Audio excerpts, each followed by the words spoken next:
That's what I recommend. If I had to pick one keyboard that's better than all that I have, just to give you context, I have a Yamaha DX7. I have a Moog Voyager. I have a Moog Subsequent 37. I have a Prophet 6. I have a Yamaha Motif X8. I have a Roland FA08. There's something else I have that I'm forgetting I have in there. And some other keyboard that I'm forgetting for some reason. Oh, Prophet 08. And I can tell you, out of all those keyboards, Korg Kronos wipes them by like a bazillion miles. So yeah. But all right, y'all. I'll have more energy during the day. I should probably live stream during the day. If I had to pick my top 5 plugins, synth sounding making plugins, my own plugins, busyworksbeats.com/hypnos. I really don't use sound generation plugins. Like, even though I have a ton here, I don't use these. I know it sounds stupid, but I just don't. Unless I'm sound designing or something, I don't really go to these plugins to generate sound. That's the trickier part to your question. So that's why I'm going to have to like sit down and think about that question. All right, y'all. Much fun. How many keys is your Korg Kronos? This is an 88 key, but I bought it used, so it wasn't full price. And but yeah, 88 keys does make a difference though. It's weighted, so that helps your melody making. 88 keys is nice because sometimes I'll just kind of jump around octaves to create different ideas. But do you need this right now? No. But I'm just saying, like, instead of buying 1,000 plugins that aren't going to get you the sound, that you're going to spend way more than 2,000 doing that. It's just better to just save up for a, solid keyboard.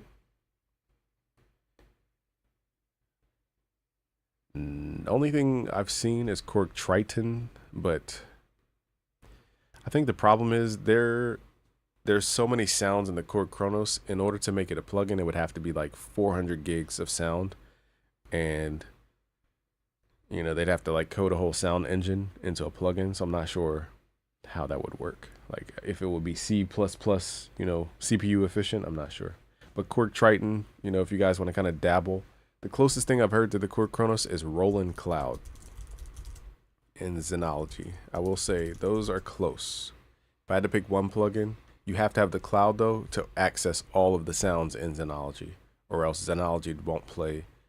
It's not Xenology the plugin by itself. You need access to the sounds. So Korg Triton's close, but it's just I don't use the sounds in there a lot. But it has a couple presets from like the 2000s. People keep asking me what's the best plugins, but I'm trying to tell y'all that sound generating plugins I don't mess with that much outside of my own. I really don't. I have a bunch here, like Arturia stuff, UVI stuff. I have, what else? Contact, which I need to install the newer one. So it's like I have all this stuff, but I don't pull from this. Nexus, I'm more excited about the nostalgia of Nexus. I have Triton. I don't pull from it. I couldn't tell you one plugin off this entire list that I consistently pull from.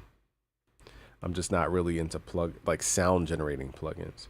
If you guys are looking for sounds, maybe look at Logic Pro, because their stock sounds are very good. I'm looking in my Xenology. Kronos is not showing up.